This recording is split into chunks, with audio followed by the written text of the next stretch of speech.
Imagine this. You're walking through a desert. Or maybe a jungle. Everything around you looks totally normal. Then suddenly, your foot sinks into the ground. You try to pull it out, and boom, you sink deeper. You panic, and now it feels like the ground is literally swallowing you alive. Scary, right?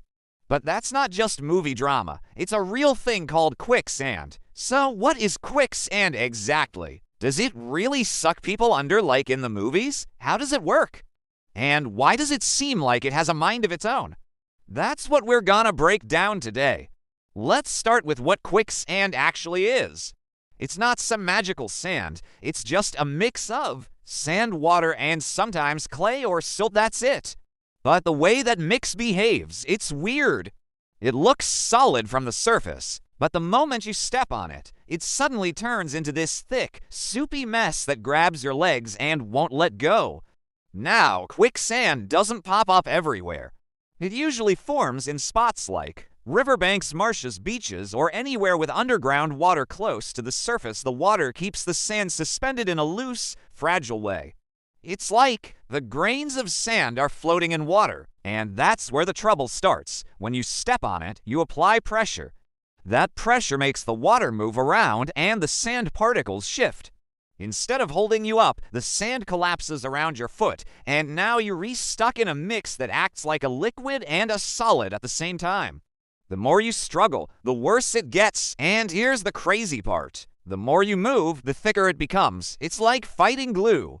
Scientists studied this, and they figured out, if you push quicksand hard, it pushes back like a solid, but if you move slowly, it flows like a liquid. Sudden movements trap you deeper. Slow, gentle movements help you float, so if you ever fall into quicksand, stay calm.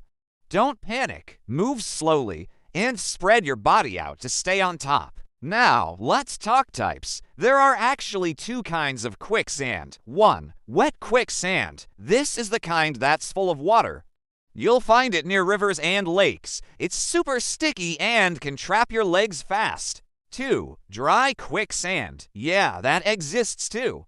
This one's mostly found in deserts. Looks solid, but underneath, it's got air pockets, and if you step on the wrong spot, it collapses like a trapdoor. But here's a big question. Can you really die in quicksand? Well, not the way you think. In real life, quicksand doesn't usually suck people under to their necks. In fact, your body is less dense than quicksand, so technically, you float. You'd sink maybe waist deep or chest deep. But you won't disappear unless something else, like water or mud from a river, washes over you. Most deaths happen not from sinking, but from panic, exhaustion from struggling, or getting stuck in a dangerous spot, like rising tide or heat. Now, what about cars or heavy stuff? Those can sink deep. The heavier the object, the more it pushes into the quicksand, and the harder it is to pull out.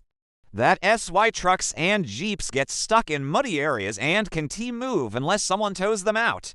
Same thing with animals. Horses, for example, can get caught and can't escape unless someone helps them. Let's clear up a few movie myths. You can't just vanish completely into quicksand like in cartoons. It's not some magical trap that appears randomly, and most of the time, it's actually shallow, but that doesn't mean it's harmless. It is still dangerous, especially if you're alone or in a remote place with no help. So what do you do if you ever fall into it? Don't panic. Don't flail or kick. Lean back to spread your weight, like laying on your back in a pool. Move slowly and try to lift one leg at a time. If someone's nearby, call for help instead of making it worse. Staying calm is your best chance. The more you freak out, the deeper you'll get. At the end of the day, quicksand is just a weird mix of sand and water. But when the conditions are right and the pressure is on, it turns into a trap that can catch even the strongest person off guard. It's not alive, it's not a monster, but it's real. And if you don't know how to handle it, it'll take you down. So now you know. And if you liked this video, please hit that like button and subscribe to the channel for more content like this. And if you've got a strange question stuck in your head, drop it in the comments. It might just be the next topic we explore.